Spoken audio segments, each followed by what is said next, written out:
This is Enabling Media, enabling content through new media.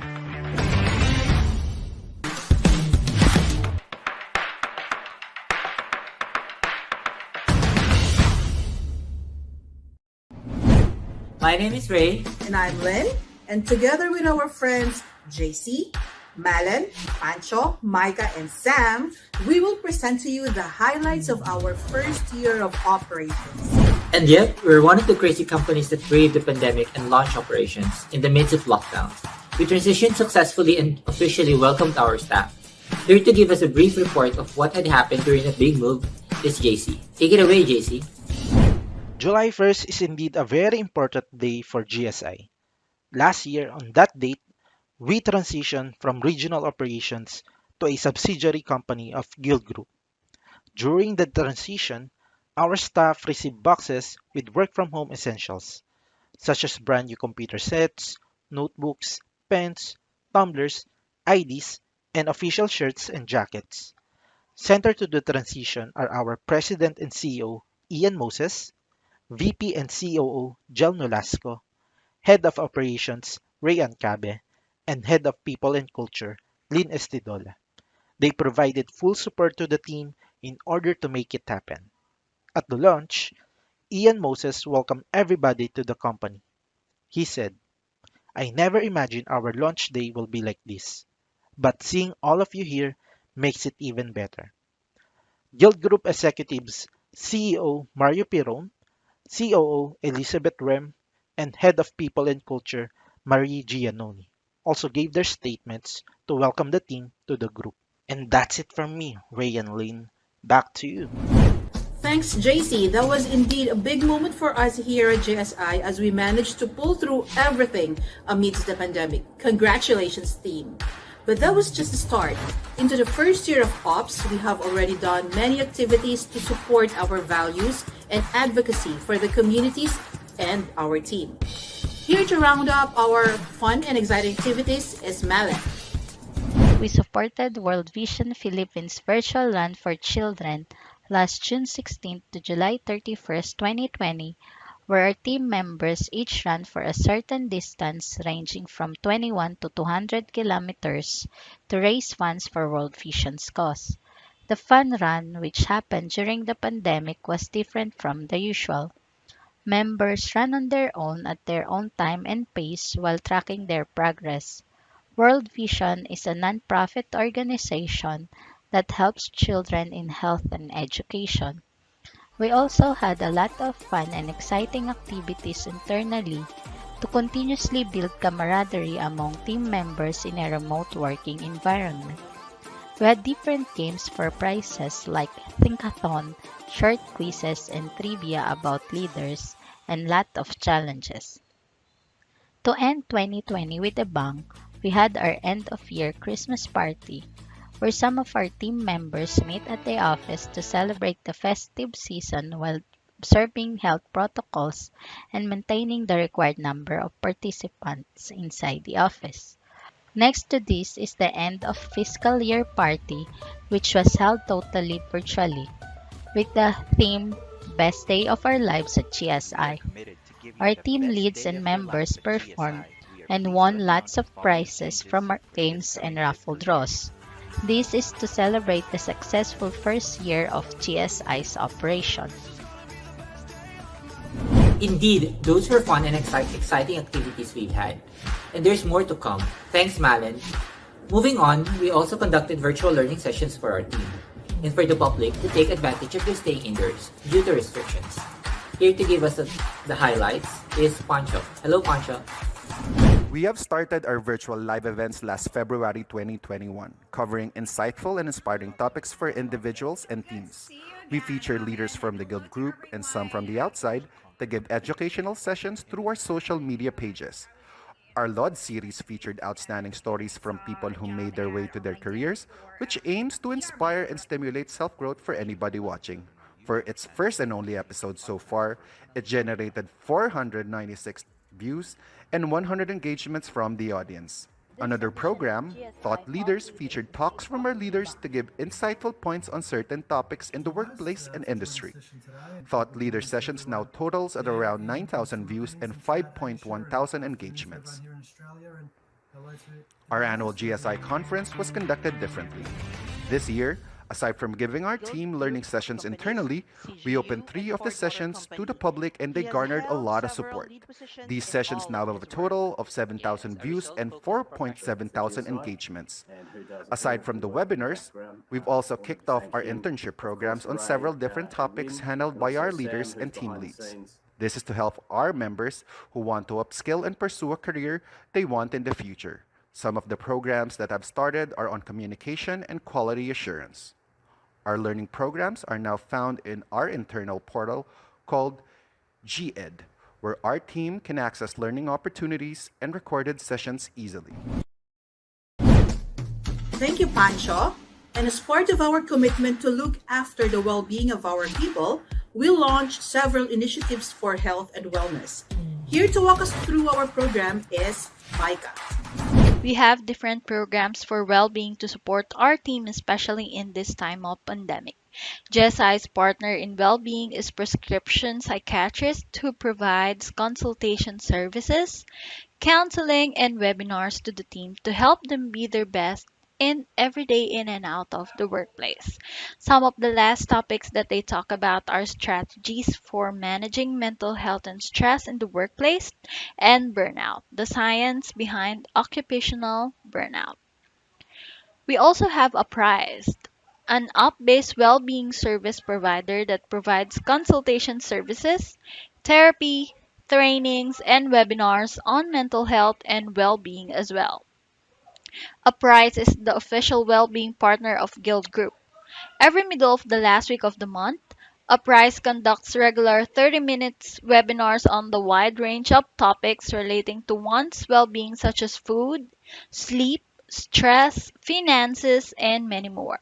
To help our team stay fit and well, we also partner with Bliss Yoga Manila, where our team can dial in virtually with the coach and perform their yoga at their homes.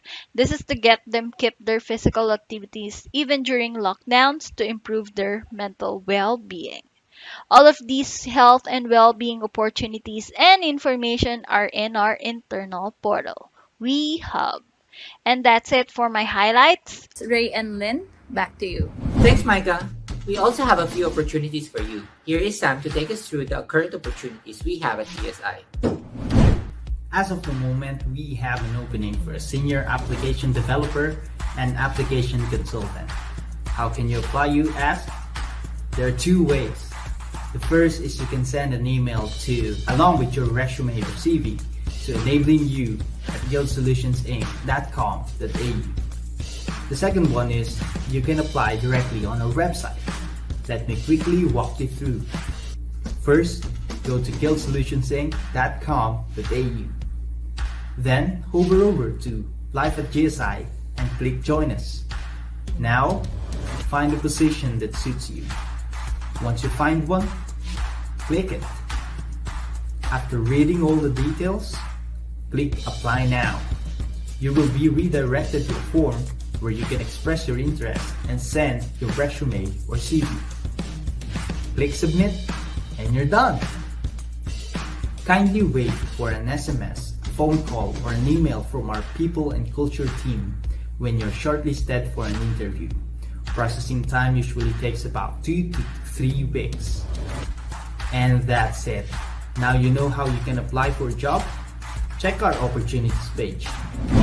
Thank you, Sam. That's it for our wrap. If you have comments, concerns, and suggestions, please email us at enablingyou@guildsolutionsinc.com.au. For information, visit us our website, guildsolutionsinc.com.au, or follow our social media pages, Facebook, LinkedIn, YouTube, and Spotify. Once again, my name is Lynn. And my name is Ray, and thank you for watching. See you next year when we click the button and do another Back Business Talk.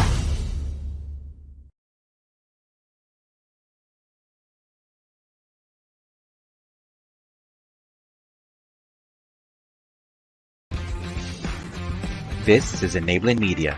enabling content through new media.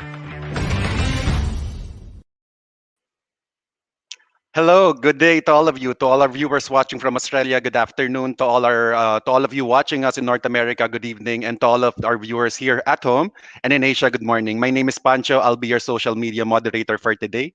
On our episode of Thought Leaders, we sat down with Gemma Nalansang, where she discussed ways to adapt faster to change. She shared three ways in which I'm sure our viewers had a lot to learn from. You can catch the previous episode of Thought Leaders on YouTube. For more learning sessions, job opportunities, news about the company, please follow us on all our social media platforms. Today, we will be speaking with Froilan and discover how we can build a successful career. This episode of Thought Leaders is made possible by Guild Solutions Inc. and Enabling Media. To our viewers in the Philippines, we will be flashing information on your screens on how to request certificate of attendance throughout this event.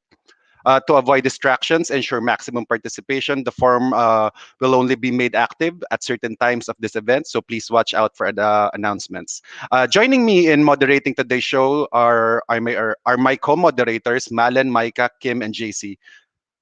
We are seeing some activity on our social media platforms. Let's greet some of our participants.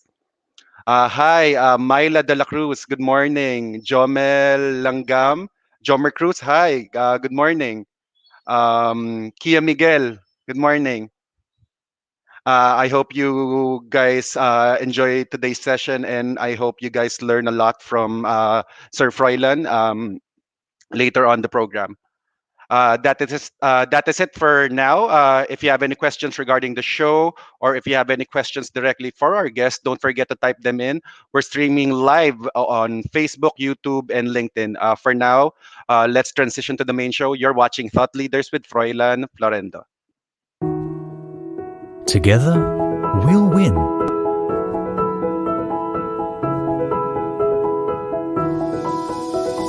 Face challenges.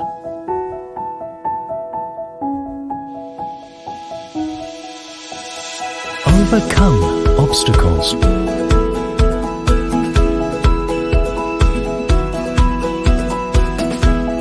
Celebrate triumphs.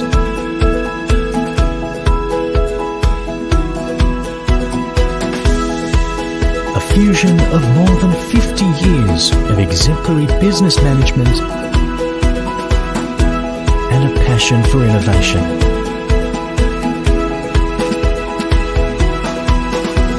With trust at the center of it all. Life's definitely at ease.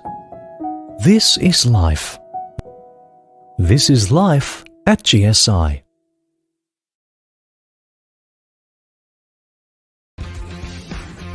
This is Enabling Media, enabling content through new media.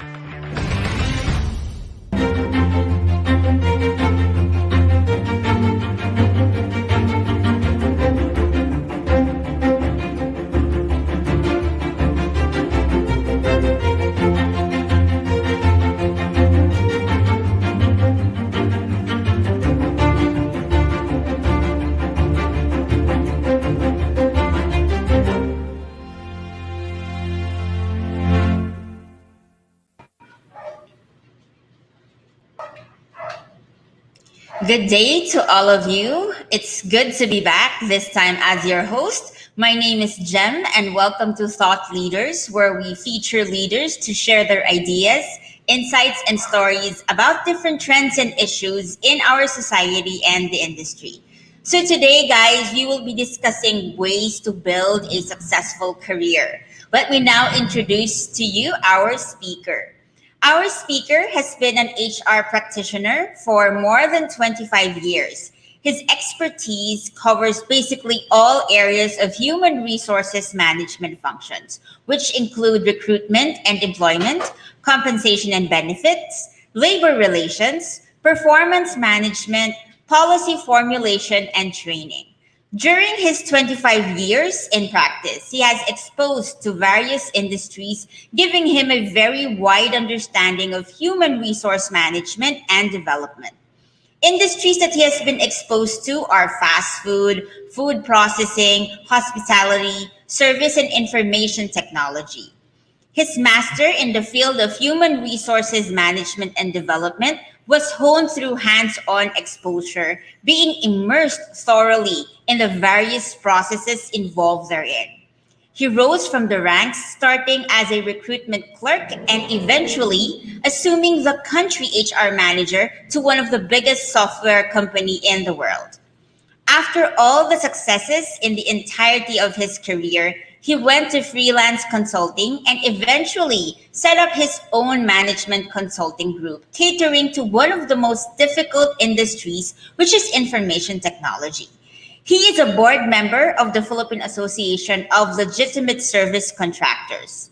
Friends, our speaker today has already spoken in one of our sessions in GSI conference last April, and he has given us a lot of insights in career trends during post-COVID-19. I am sure today, same as before, he's going to impart a lot of learnings with us. So without further ado, join me in welcoming back the President and CEO of HR Network Philippines, Mr. Froilan Florendo. Good morning, Froilan. Good morning, Jem. No? Good morning to everyone and to all the viewers outside of the Philippines. No? So again, it's an honor to be invited here in this show. No? And I'm very excited to impart some new wisdom and allow our participants to learn from it and understand the principles of how you can be successful in your career. So I'm really, Froilan, really just very excited with this one. yeah, and we're also very excited, which is why I'd like to ask you, just one quick question. What made you decide on choosing this topic for today? Well, I've been doing a lot of talks in terms of how one can be successful. So I've aligned these talks, no, and pondered it, and somehow, no, it is aligned in the sense that whatever principles that I share when I do talks about success, it's very much aligned because the success is only focused on a career setting. So the talk actually encompasses all about success and how you can, build up what you want to aspire for if you are looking for a successful life professionally and individually. No? So it can be utilized. The values and the principles that I will share is very much aligned to what we want to happen here in terms of our objectives. Right, I agree with you. So I won't keep everyone in suspense. Let's get ready, everyone. Get ready with your pen and paper. Take notes, as many as you can. And ladies and gentlemen, I now give you to Mr. Froilan Florendo. Okay, thank you, Jem. No, I'll just start sharing my slide. Please advise if you are able to see my slides. Is it up? Can you see the slide?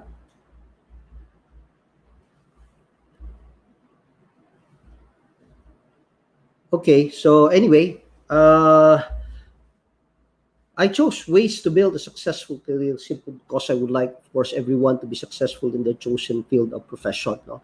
So this speaks about understanding the way career winners do it. So we wonder why, no, why professionals engage in different professions. No, how do they do it? How do they climb the ladder of success, or how do they climb career ladders? No?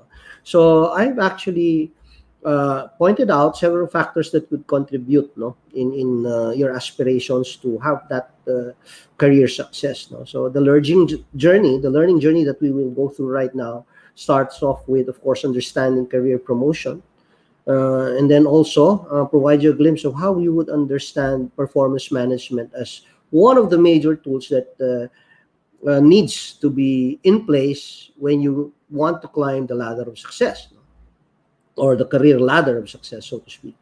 And then followed by, of course, attitude making the difference.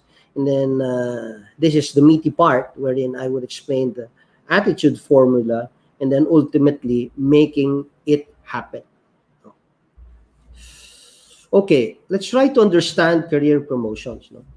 So when you talk of career promotions, it refers to the upward movement of an employee from one job to another higher one with increase in salary, status, and responsibility.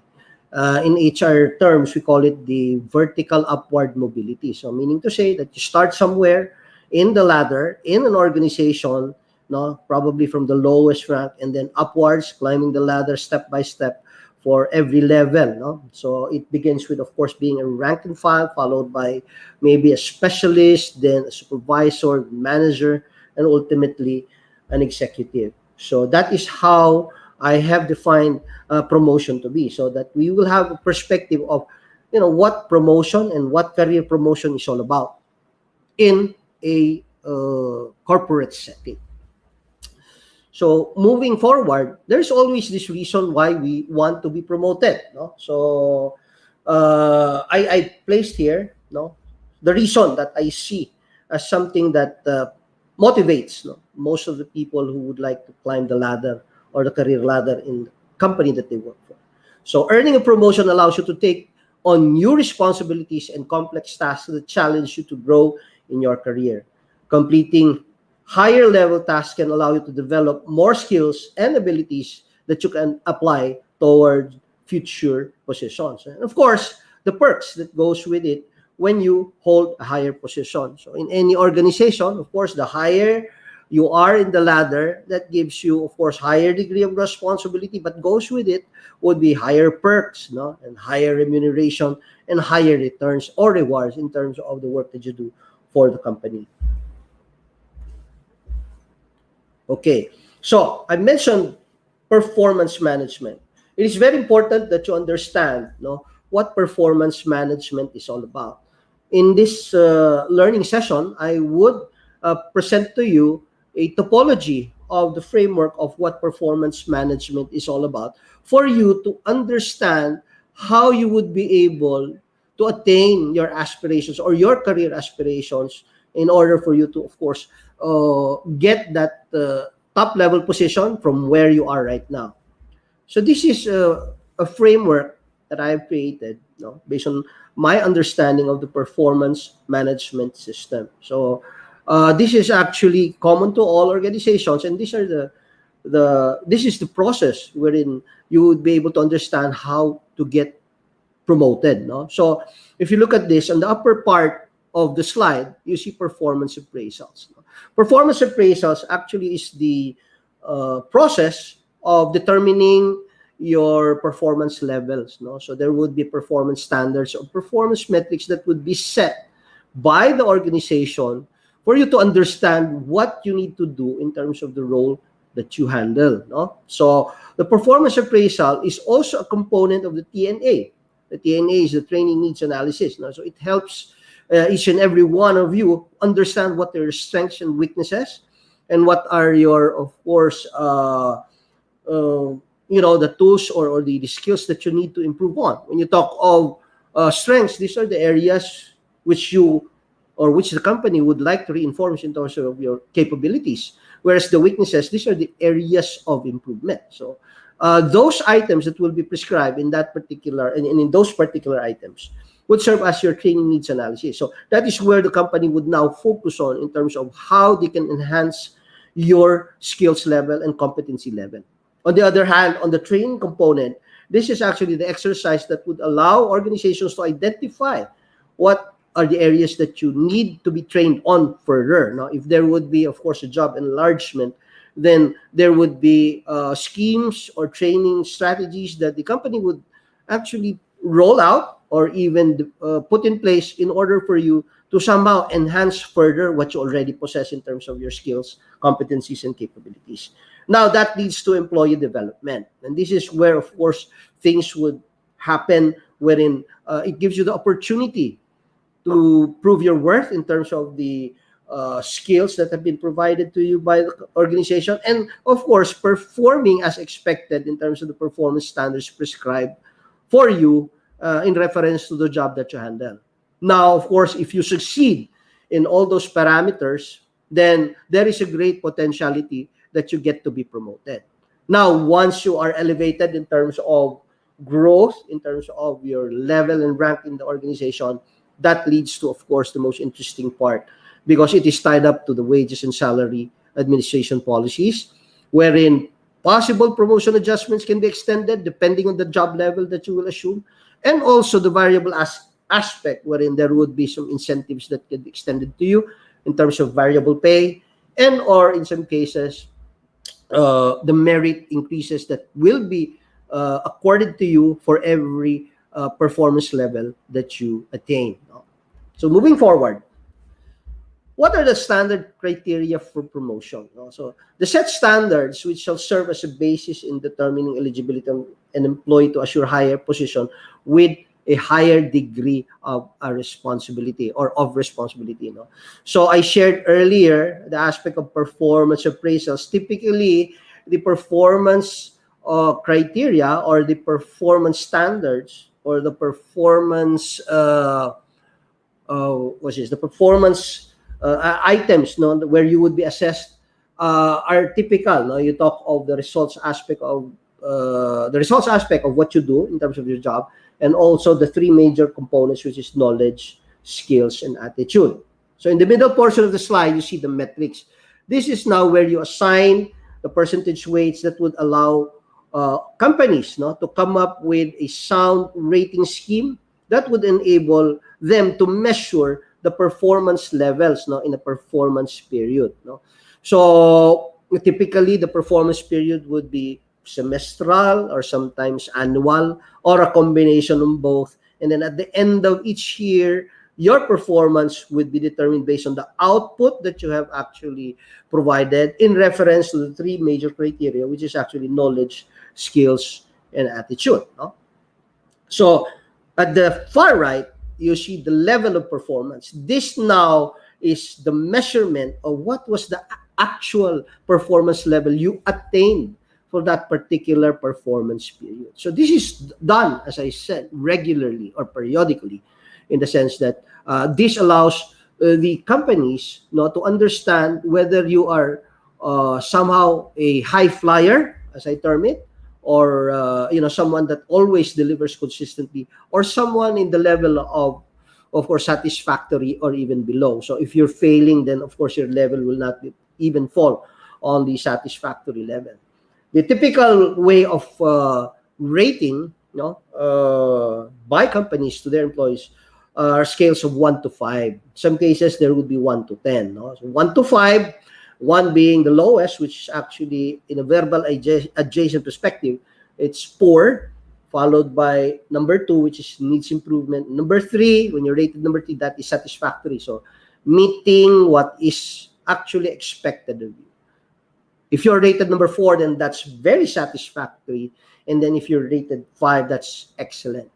So that means that if you are consistently performing with a rating of 5 or 4, then that is an indicator already that the company recognizes the delivery of the performance they expect of you. And then potentially it will open doors for possible upward mobile or upward vertical mobility, or otherwise known as promotion.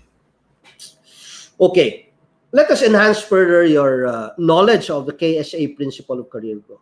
I've explained knowledge, or I shared these three, knowledge, skills, attitude, a while ago, that these are important or key criteria that you need to fully understand, so that you would, of course, somehow have the perspective of how you can move forward or upward in terms of reaching your aspirations in the career ladder. Let's begin with knowledge. Job knowledge is the understanding of a set of responsibilities specific to a job, as well as the ongoing capacity to stay abreast of changes in job functions. There is a saying, there's a saying that you call knowledge is a continuous process. Learning is a continuous process. So when you talk of this particular criteria, then it does not confine you to learning one aspect of the job. Your job knowledge can be a composition of several key result areas. Now, when you talk of learning, that enhances your knowledge. So what am I trying to say? It is always very important that when you want to be an expert in the function that you handle, then you have to continuously enhance it by, going through a lot of learning sessions. So this is where the training aspect always comes into play. The training and the learning sessions that you attend, no, would help you enhance your job knowledge, thereby expanding or expounding your horizon in terms of how you can be better or even best in terms of the knowledge that is required in reference to the position that you hold in the organization. So, skills. Let's try to expound further on skills. Skills pertains to the ability to use one's knowledge effectively and readily in execution or performance. Second, dexterity or coordination, especially in the execution of learned physical tasks. And third, a learned power of doing something competently. In short, it is the ability to do something well. So it is very important now as you stay on in an organization, as you stay on in a position that you handle. Do not limit yourself in terms of just having that skill level in a satisfactory level. You have to always constantly aspire for improvement. Kaizen principle indicates continuous improvement. Henceforth, when you talk of skills, you can actually enhance it through, of course, continuous mastery of the activities that you handle, no? So it can be by way of course, learning sessions, again, no? And then applying the learning that you develop for every learning session that or training that you have undergone. That would allow you to develop your skills. It can be manual, it could be mental. It all depends on the skills that will be prescribed of by the company that you work for, again, in relation to the position that you handle, no, or you hold. And lastly, no, attitude. No, this is something intangible and cannot be touched, no, nor can it be quantified. So it's very difficult, but again, it is always part of being assessed. No, so attitude is a feeling or way of thinking that affects a person's behavior. A positive attitude change, no, or a person's behavior, a positive attitude change your attitude, no? And then a way of positioning the body or its parts, an erect attitude. So what does this mean? When you talk of attitude, it is something that you are in full control of, but not necessarily seen tangibly. It is not actually seen by way of images, but rather seen by way of actions. Let us expound further, no, on the attitude aspect. Let us try to understand, no, what makes the difference when you have that right attitude. Okay, I captured this image. No, attitude is a little thing that makes a big difference. When building a successful career, a positive attitude plays a lot of importance. You may be good in terms of knowledge and skills, but a negative attitude, you will never reach the success you aspire for. There is this saying, no? A positive mind finds opportunity in everything, while the negative mind finds faults in everything. So again, when you talk of attitude, you know, you look at this word. It's a simple word, but it makes a lot of difference when you, of course, try to climb the career ladder, no? It pertains to how you deal with different situations that surrounds you in terms of the job that you handle.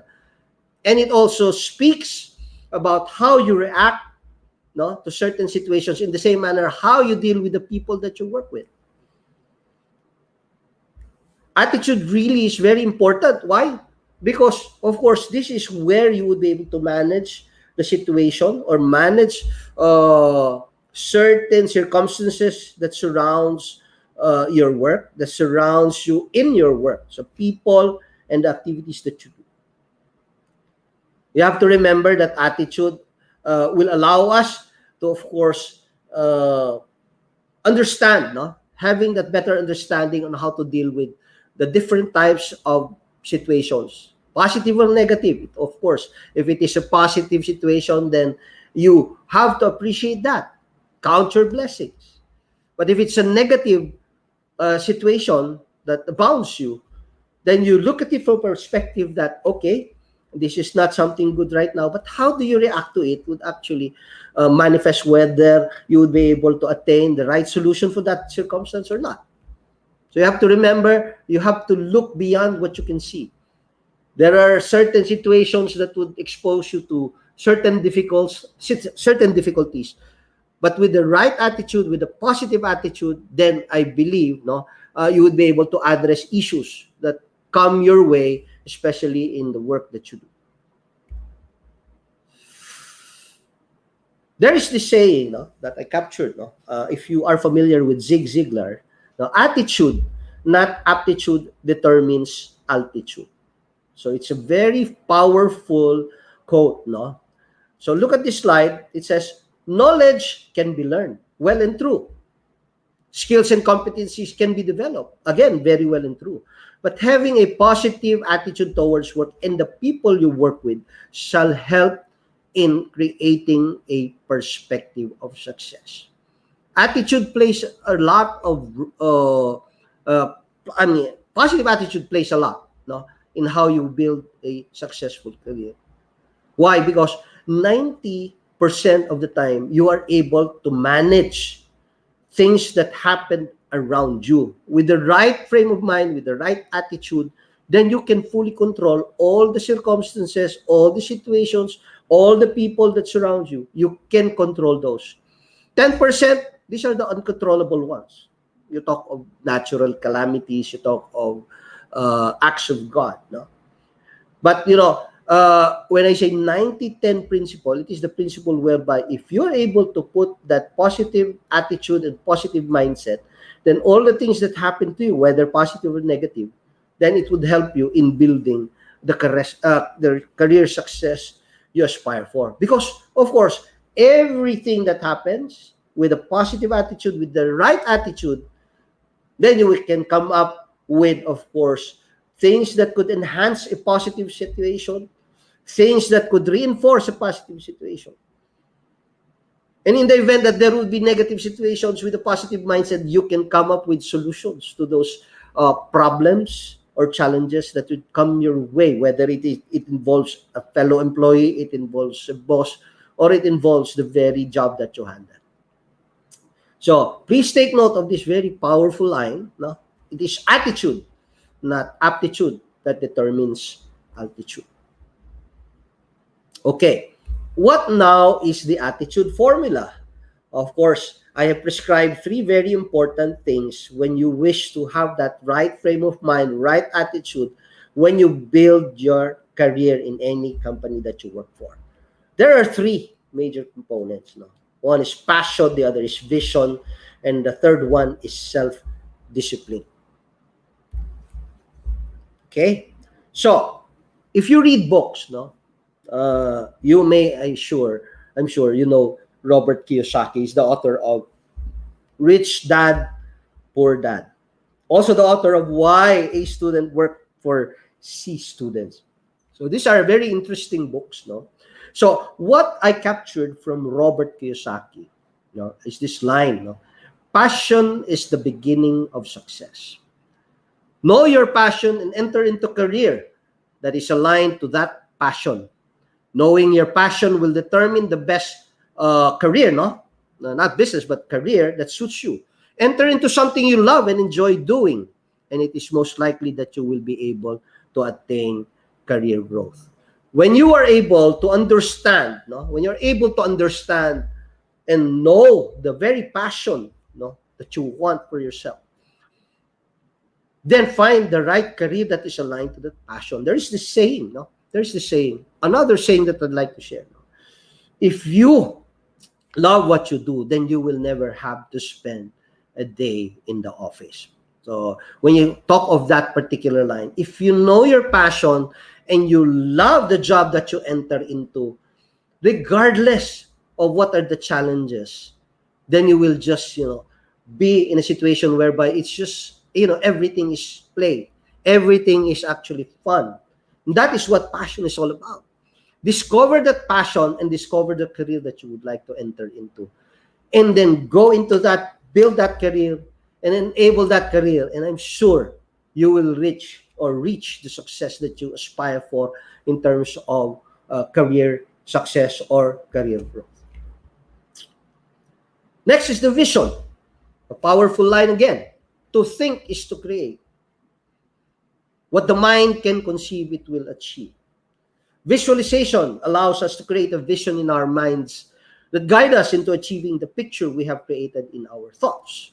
So again, aligning it with passion, know your passion and create that vision for you to be able to establish a career that you would like, of course, to go through. No? The vision allows us to establish a very vivid picture of where we want to be.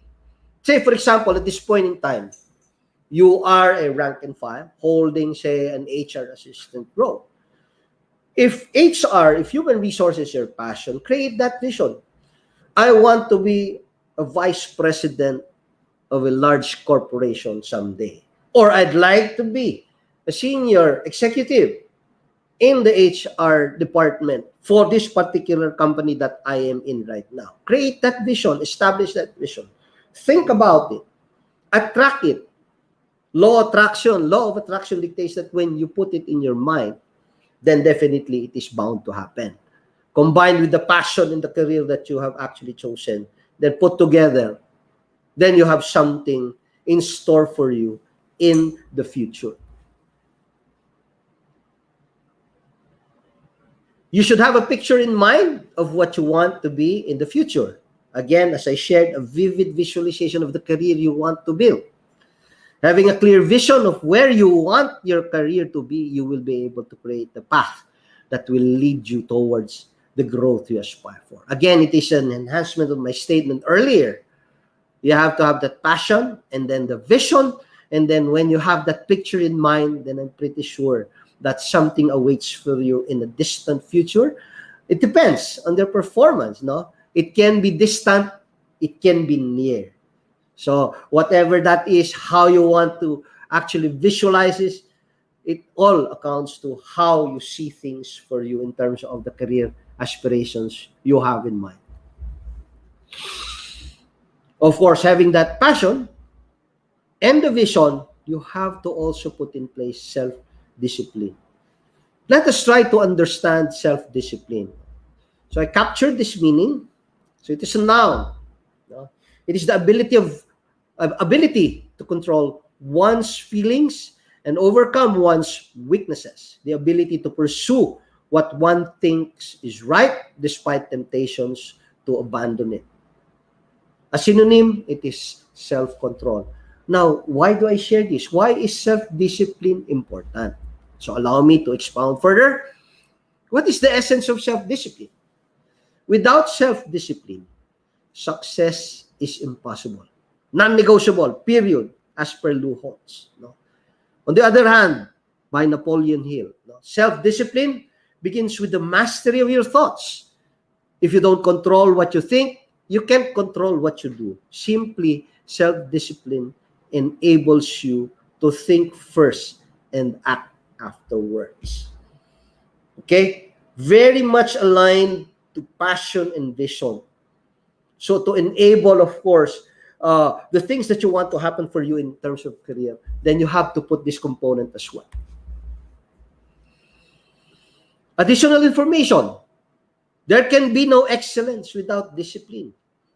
Excellence is a journey. Discipline is the vehicle. Self-discipline dictates control and restraint. Learn to control and restrain ourselves in doing something that is contrary to what is right. I'll cite you a very simple example that is always and has always been a challenge to my employees and even myself when I was climbing the career ladder, no? When I was in, when I used to be an employee. No? There is a simple rule that everyone, I'm sure, has violated despite knowing that it is not, or that it is contrary to what is right. No? Tardiness. We are all victims of tardiness. It's a simple act that is being required of by our employers. No, it's a minor offense. Tardiness. Our employers would like us to be on time. That's why we are being prescribed our time in and time out. In the 30 years of my experience being uh, in the HR field, no, this has always been a challenge. It's a minor offense, but then again, it happens to the best of us. And then we keep on saying that, this and that, traffic and all those challenges along the way while you traverse your journey going towards or going to your office. Remember that this tardiness principle is a measure of your self-discipline. You already are aware of what time you should be in the office. Then you should be able to control the time aspect going to the office. In the same manner, when it is already your time out, no? 15 minutes before the end of work, you get to see people just chatting. No? You get to see people just waiting for the clock to strike. Oh, it's time to end my day. It happens to everyone. I'm not saying that you are guilty of it, but what I'm saying is this is somehow an indicator of your level of self-discipline. We are all victims of this because if we do not understand self-discipline or we do not understand discipline in its very essence, then we fail to see the beauty of following, the beauty of course, concurring with what is being prescribed to us, because that's part of our job. We are paid to work 8 hours a day, and then we are required to report for work 8 or 9, and then end the work 5 or 6. But we sometimes violate. Going in, we are tardy, especially if you have a grace period, then we maximize the grace period. So be mindful of that, because that is it is a very basic measure of self-discipline. There are plenty of challenges, there are plenty of temptations. This is the most simple one that I can share because it involves work. Outside of work, there's more, but we're talking here of career success. Then I would say, look at this from the standpoint of following what is required of in terms of our time in and time out. Then you will understand the very essence of what discipline is all about.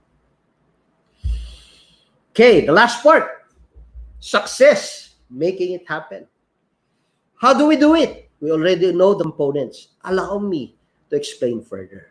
So this is how you make it happen. Success in one's career is solely dependent on the person who owns it. So that is you. If you are a psychology, then you understand this Gestalt psychology, which is I also share, all the time when I do talks of this nature. We are all responsible for the process of our being. Your failure accounts to how you were in the past. That's why, you cannot blame anyone else why you are in a sorry state as of this point in time. But there is always a chance for you to make a difference out of your present situation. You have to do things now that will make you feel happy tomorrow. You're responsible for your journey towards that success. Do something out of it based on the components or the values that I pointed out earlier. No one else can actually create that success for you in your career except yourself.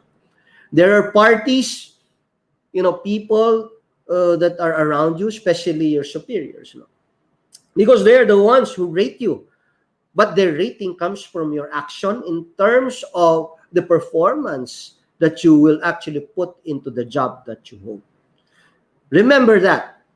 No one else will bring that success to you except yourself. It is your sole responsibility. You are all responsible on how your career life would be. Follow this principle, understand this principle. Make sure that when you do it, make sure that you do it so that, it gives you an opportunity to somehow reach the level of, position that you aspire for in the job that you handle right now. Resiliency. This is very interesting. Don't easily give up on challenges that come your way. Setbacks are always there. Minor setbacks can always be turned around into major successes. They say, in all of the interviews that I've conducted, They would always say that, I resigned because of a toxic environment. That's number one. Number two, they resign because they don't like their bosses. Number three, they resign because of the distance of where they work. And number four, they resign because, they see no potential growth. When you talk of resiliency, it speaks of how we are in terms of dealing with the different challenges that we encounter at work. Again, if you reinforce the minor setbacks, these are mistakes that we have gone through. These are the mistakes that we encounter as we do our jobs. It's not gonna be a perfect situation.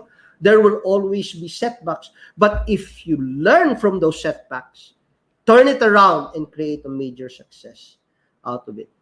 Resiliency, is something that you have to understand, and you need to, of course, put it in your heart, because it would help you in your career success aspiration. Very few have this.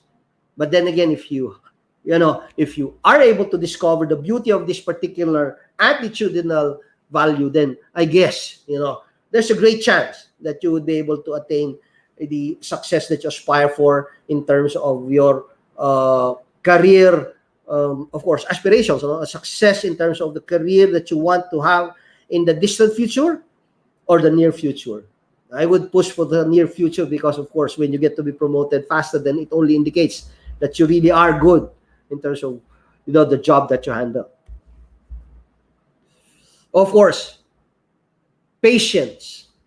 Resiliency comes from patience. You will not be able to become resilient if you do not have patience. There is no such thing as instant career growth. Climbing the career ladder requires time before you will be able to reach the top and reap the greatest rewards you have envisioned for you. There is no such thing as in 1 year you get to be promoted. And then if you don't get that promotion, you will leave. And then you will tell the next employer there is no potential growth. Employers nowadays are very mindful of job hoppers. My mom always taught me the principle of rolling stones gather no moss. Moss is the algae. Now, if a rolling stone will not be situated in one's place, in a singular place, then the moss or the algae will not build up. So this is a simple thought that was shared to me by my mom.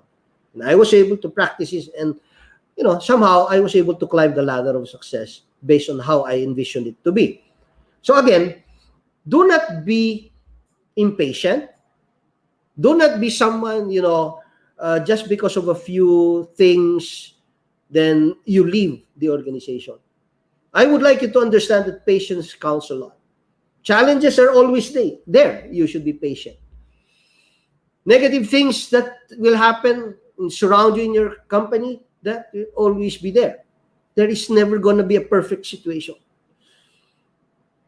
Okay? So, having resiliency in your heart, in the same manner, patience, I'm sure you would be able to somehow move forward in terms of your career aspirations. Most importantly, one must have a positive attitude. Again, this is a repetition of what I shared earlier. You should have the right frame of mind. You should have that positive attitude all the time. Always have an optimistic perspective. I'll cite you a simple situation. Some would say that it's so traffic. I cannot understand why the traffic is so heavy. If you have that optimistic perspective, you should think of it this way. You are lucky you have a car. Others don't. Others walk. You are situated in an air-conditioned car. You own your own vehicle. Then traffic should not be even a consideration in terms of how you see the situation to be. And that is what being optimistic is all about. That is what positive attitude is being all about. And also, moving forward, if you believe you can, definitely you will. But if you believe that you cannot, then definitely you won't. Let me state something in Filipino, no? With the indulgence of everyone, there is this saying in Filipino, pag gusto, may paraan. Pag ayaw, may dahilan. So this is what this line is telling about. If you think you can, definitely you will. But if you think you cannot, then definitely you won't. You always focus on the excuses rather than focus on what you can do to improve the situation, on what you can do to resolve the situation.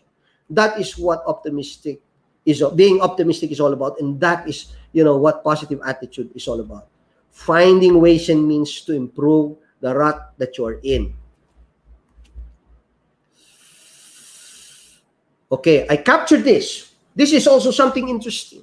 No, this is what Bill Cosby has shared, no, in terms of being successful, whether it's work, whether it's career, whether it's personal. No? To be successful, your desire to succeed should be greater than your fear of failure. Always bear in mind, regardless of the challenges, if you want to be successful, and if you desire to be successful, then the fear of failure has to be set aside. Always focus on the returns if and when you go through this process of aspiring for the success that you wish to gain. If it is the other way around, you're always afraid because of certain challenges, then you will never succeed either in life or in your career. Okay, with that, I end my session. Now I'm ready to take on some questions. I hope you appreciate what I have presented. So thank you very much. I turn now the floor to Ms. Jem. Thank you, Froilan. That was very insightful. Learning about KSA reminds us how important it is to continue working on knowledge and skills, but never miss working on the right attitude. So that's one of my key takeaways while I was listening to you. And, it's very close to what a philosophy that I believe in, which is what you become is much more valuable than what you're getting. So, it addresses when you mentioned about, people hopping jobs. So it's not really the right way to go if you want to become successful. Because if we enhance ourselves, we become more valuable. And eventually, that's what's going to lead us to success. So guys, I'm sure the audience are now full of curiosity and they're ready to ask their questions. But before we get into that, we'll take a quick break, and when we come back, we'll entertain some questions from the audience. So friends, don't go away. This is Thought Leaders with Froilan Florendo. We all know what community is, but what does community feel like? It's the feeling you get watching the magpie family in your front yard patiently wait for you to bring them a snack. It's the feeling you get watching the kangaroos huddle together in the afternoon haze under the tree in your backyard. And it's the feeling you get seeing the flock of galahs swinging and playing on the telephone wire. But community is much more than a feeling. It's the way us Australians work together, through thick and thin. Being a community means being Australian. At Guild, we're here for some of your toughest days. We're here through the fires and then through the floods. We're here through the break-ins, the accidents and the mishaps. We're more than just an insurance company. We're the people you call when it's all gone wrong. You're part of our community, our family, and we look forward to protecting you not only now, but into the future. Guild Insurance, where community is what matters most. How do we protect our community? Hands up if you want to retire richer. You go shopping, don't you? You like to save money? Super! That's exactly what Super Super is. Shopping plus savings equals Super Super. At Super Super, you get rewarded straight into your superannuation account. So instead of getting all these random points that you're probably never going to use, at Super Super, when you shop, you get money rewards that go straight into your superannuation account. For example, If you spend $100 at the grocery store, an additional $5 will be added to your superannuation account without you having to spend anything extra than that original $100. It sounds too good to be true, but it's not. Over time, your super balance grows every time you shop. Here's how it works. 1. Sign up at our website. 2. Select the vouchers that you want to purchase or the retailers that you want to shop with online. 3. Pay using money that you've transferred into your My Cash account in Super, by credit or by debit card. 4. Go shopping. 5. Watch your Super rewards grow in your Super account. Shop and save more to your super every day with Super. Shop it up and top it up. Shop, save, super. Shop it up and top it up. Shop, save, super.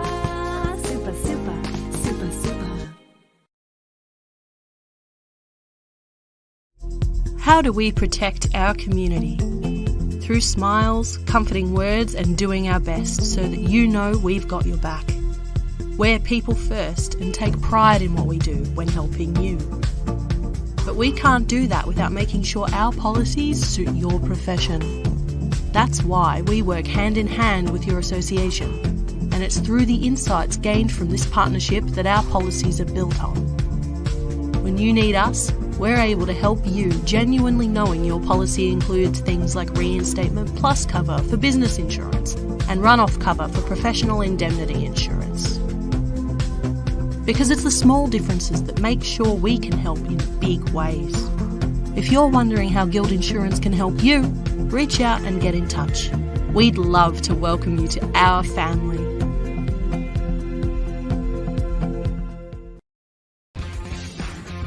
This is Enabling Media, enabling content through new media.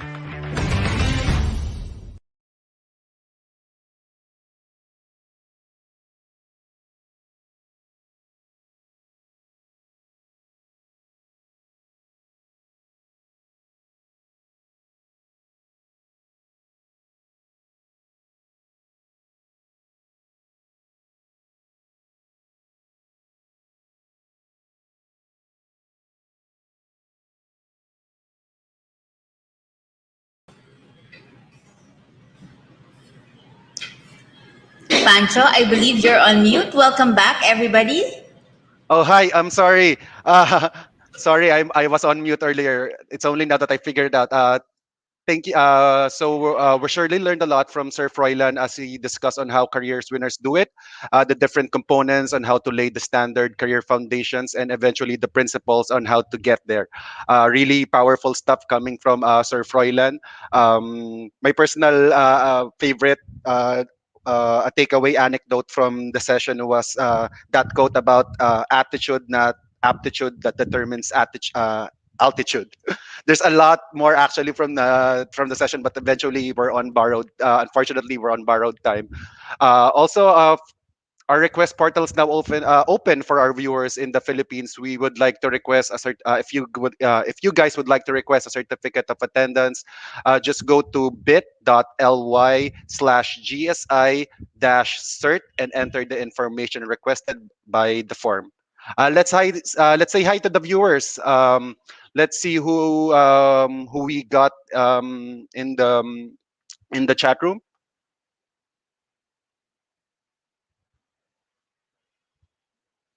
Any questions, guys?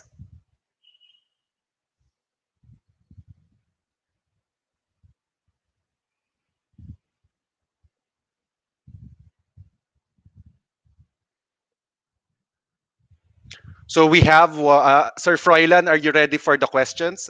Do we still have Sir Froilan on the line? Yeah, I'm still here. I'm actually waiting for the questions, no? Yeah, so I think let's get started. I think we only have room for 3 to 5 questions for this session because we're a bit running out of time. So let's get to the first one.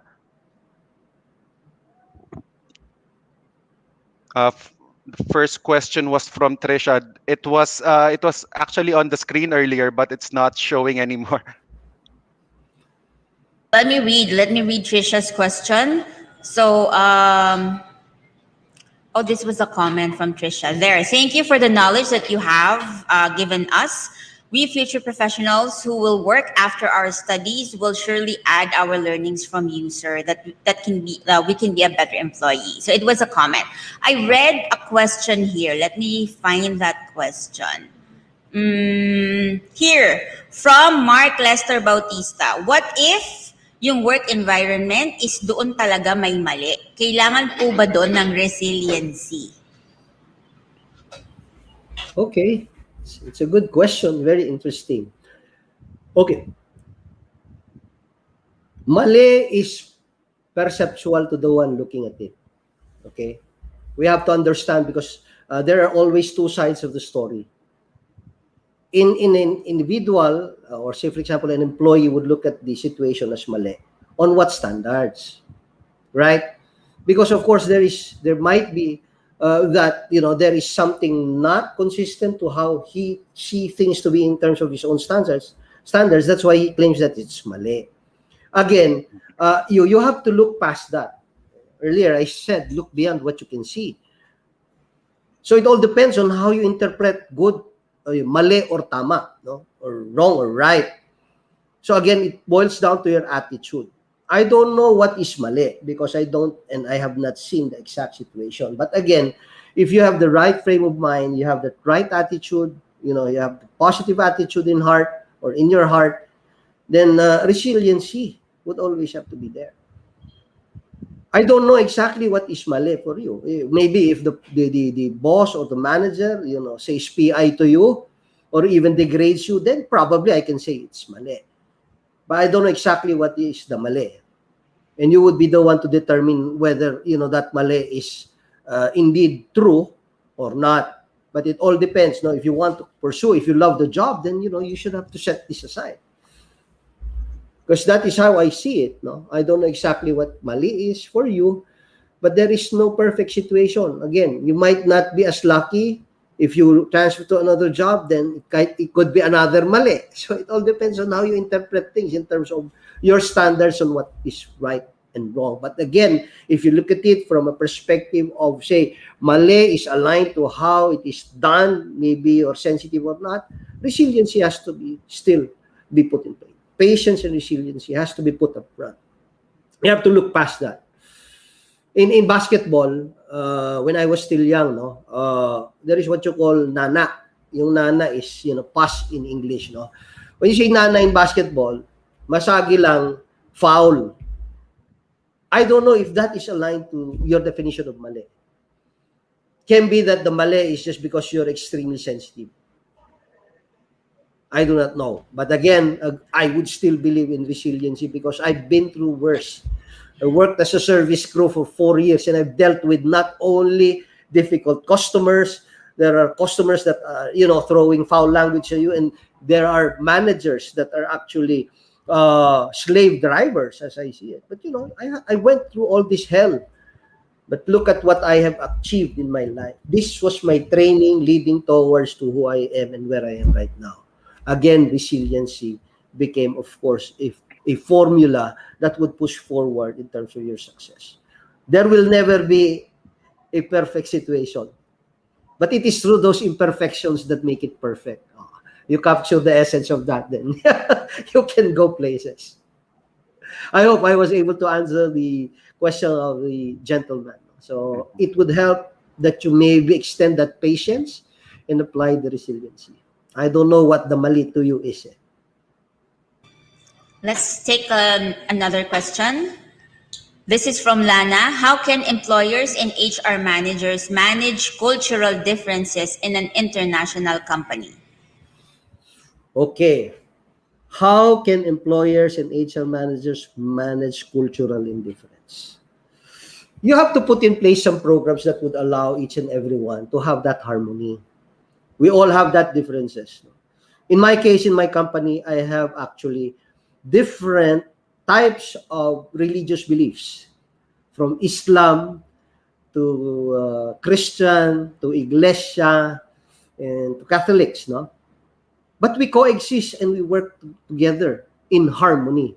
One of the exercises that I've done for each and everyone to have an understanding of each and everyone in the organization, in prayer time, I allow everyone to pray In one schedule, it's going to be the Islam who would lead the prayer. Next would be the Christian. Next would be the Iglesia. And next, the Catholic. So it establishes somehow a perception of understanding the differences of each religious faith. I guess that could be something that you can look into it. Try to establish a program or an employee engagement activity that would allow each and every one to understand the differences that they possess. Imagine the difficulty of having a Christmas party when you have different religious factions. One does not believe in Christmas. The other would not believe in Semana Santa. The other would not believe in Jesus Christ. But we work in harmony because we respect by way of giving an understanding in terms of perceptions to everyone. I guess you should look into that. I don't know exactly what are the cultural differences. What is the company, your company, I don't know what country. But look into that angle. It would help you a lot, of course, if you allow everyone to understand each and every one. And that is the key word. No? So apply an engagement activity or a program that would allow you or enable you to have each and everyone understand each and every one. I hope it helps, no? But that is where you can start from. I am not from the inside of the organization, so I can only provide you, of course, an answer based on how I would interpret the very question that you have raised. Mm-hmm. I hope the idea will help you somehow in addressing what you want to happen for your company.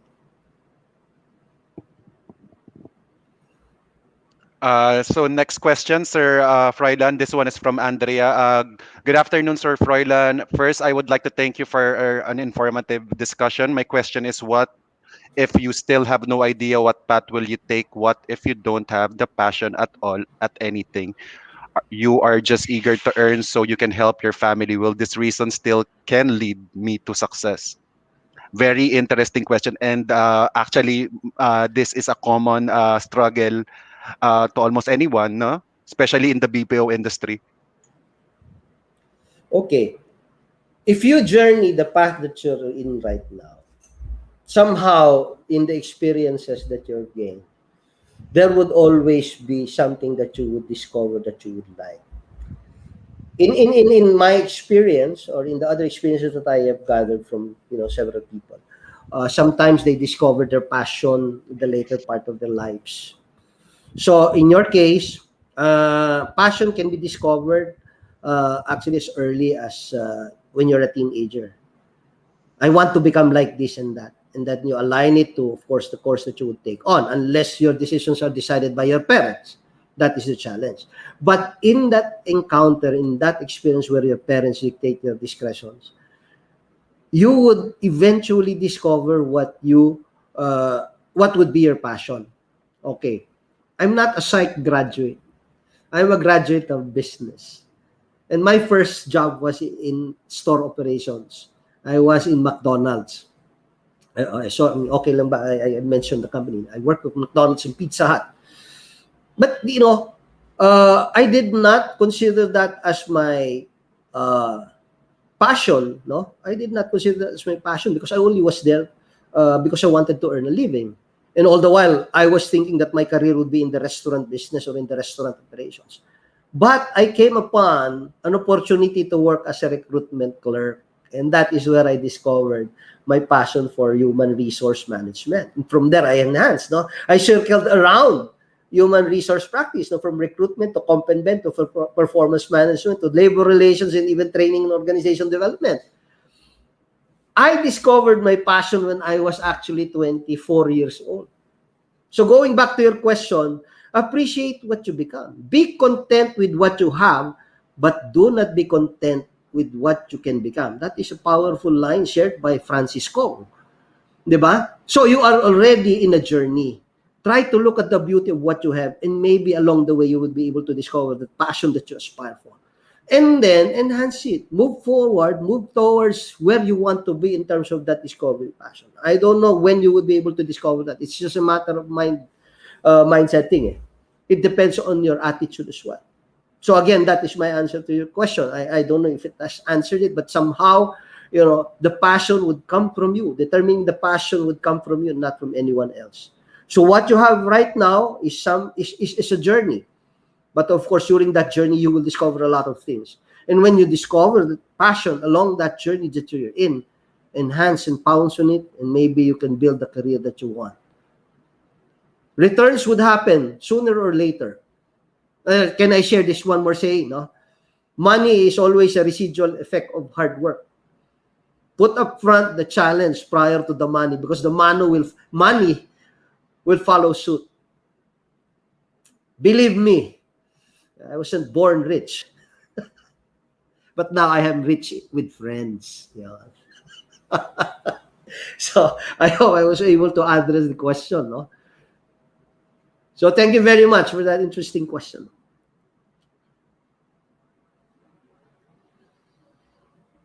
Next question.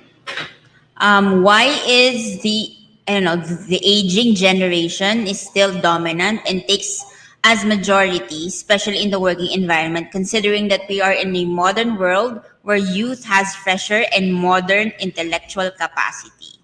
So I think this is connected to one of the questions I read a while ago, yung why are many companies not accepting fresh graduates? So the company prefers more experienced applicants. Okay, there is a legal aspect on that, no? But let me answer the first question in relation to the second question. No? I will follow another answer to the first question. So, why is it that the aging generation is still dominant and takes as a majority, especially in working environment? Okay, good question. Very much interesting in the sense that the aging generation started first, and they have built something already when they are in the present. That is why, in a majority of cases, the more businessmen who have started earlier are in this present situation. Okay, there are fresh ideas that can work, but that's the reason why it is fresh. It is yet to be tested. The mindset of those who have actually built their businesses and their empires right now came from a discipline that they have developed, came from a formula that they have established. Henceforth, there is success to it.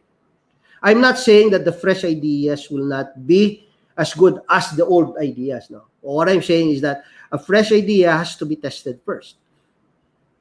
And when that test happens and it works, then it can be adapted. It's very difficult just to say, especially if it involves a lot of course, investment. It's not as simple as it seems. Most of the businessmen believe in the simple saying that, minimize on cost, maximize on profits. But of course, in a technology-driven perspective, then the investment, it may be huge, but of course, the returns also can be extremely huge in that sense. But of course, it has yet to be tested. That's why, we have this situation that you're in right now, wherein the aging ones, the aging generation, yes, they're aging, but they started something from the past. That's why they have aged through time, but they built their own successes, and they have this belief of success formulas that already is working.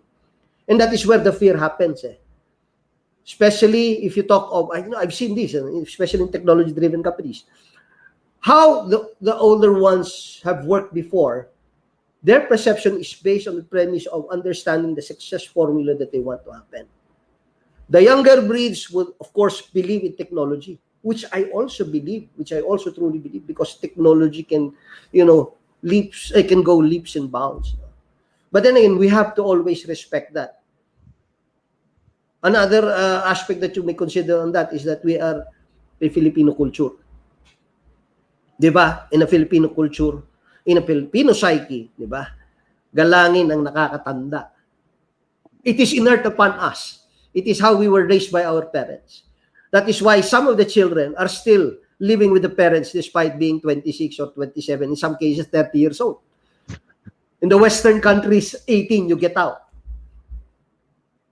And that is somehow maybe accounted to why this aging generation still becomes dominant, because of the Filipino psyche aspect.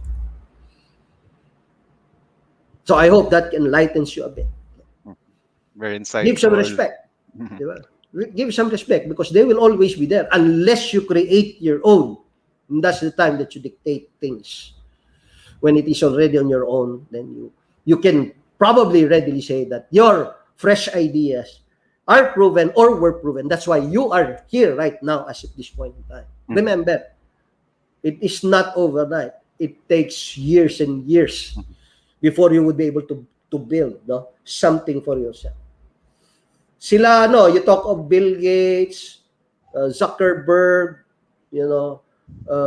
even Jack Ma, they were, Steve Jobs, they were at the right place at the right time. Their fresh ideas turned out to be lucrative. But then again, over time, diba, new ideas come in. But then again, still, the stigma of the past would still have the existence of the present. Meron yan, it is still hinged po. That is a Probably the guarantee. guiding. Parang yun, yung guiding foundation, right? Yes. Yeah. So I was able to answer the question of that gentleman. Ma'am, you mentioned something later on, the second question. Can you just repeat it so maybe I can share an insight also? Why do many companies not accept fresh graduates? Okay. That is perceptual in nature. You are saying that as a generalization. I love bringing in, for myself, for my companies, I would like to hire fresh grads and hone them to become the best ones in my organization. So I guess maybe you are saying that because simply, maybe in your experience, you are not quickly to be hired. These are biases. There is a legal angle on that. The legal angle is the principle of management prerogative. It is their right to choose. It is their prerogative to set the recruitment standards. But then again, the statement, the question, we should not generalize because there are companies that are very much interested to hire fresh grads because these young ones are easier to teach because they will listen. The ones with the baggage, they have their paradigms already. That's why if the standard is like that, it depends on how you, of course, look at the job request or the job opening. If the job opening requires 3-4 years experience, then you should not apply for that because it does not mandate in the job request or in the job hiring posting or the job ad. It does not indicate we accept fresh grads. Then you should not apply for that. Definitely you will not be hired. But if you would look at job ads that would indicate we would like to hire fresh grads. Even in the saying that I have shared earlier with Zig Ziglar, it is not aptitude, but attitude that determines altitude. When I hire, I look at the attitude more. Education is only secondary. Unless the position is of, a senior level, then we're talking here with someone that should possess the necessary educational requisite. I'm open to hiring college levels even. But again, it boils down on who the employer you are aspiring for to work with. So that's why maybe the question here of not considering fresh grads, maybe you're applying for a position that requires experience. Definitely you will not get that, you will not be hired by that particular employer. But if you are more sensitive on what you should look for in terms of the job aspiration, then you have to read it thoroughly and understand what they're looking for. Thank you so much, Sir Froilan. Everybody, I believe that I understand that you guys have a lot of questions, but we're running out of time. So, Pancho, thank you so much for moderating, and we'll see you soon. Sir Froilan, thank you for being here today. And as always, it's another great session, and we've learned a lot from you, even myself. I've learned a lot, and I'm sure our viewers did as well. So once again, thank you, and we hope that this is, again, not the last time that we're going to see you here in Thought Leaders. Guys, thank you for joining us today, and we hope that this session has given you a lot of insights and you've learned a lot of things that you can apply in your whatever circumstance you're in right now. So on behalf of our team, our technical director Sam Sutare, creative director Jel Nolasco, today's social media host, which you just saw a while ago, Pancho Madlangsakay, and our moderators, Malen Ebias, Micah Sutare, Kim Regala, and Pancho Madlangsakay. My name is Jem, and this is Enabling Media, enabling content through new media. Thank you so much, Sir Froilan. Thank you, everybody. Maraming salamat po. Thought Leaders is brought to you by Enabling Media, enabling content through new media. Check out more Thought Leaders episode on our YouTube channel.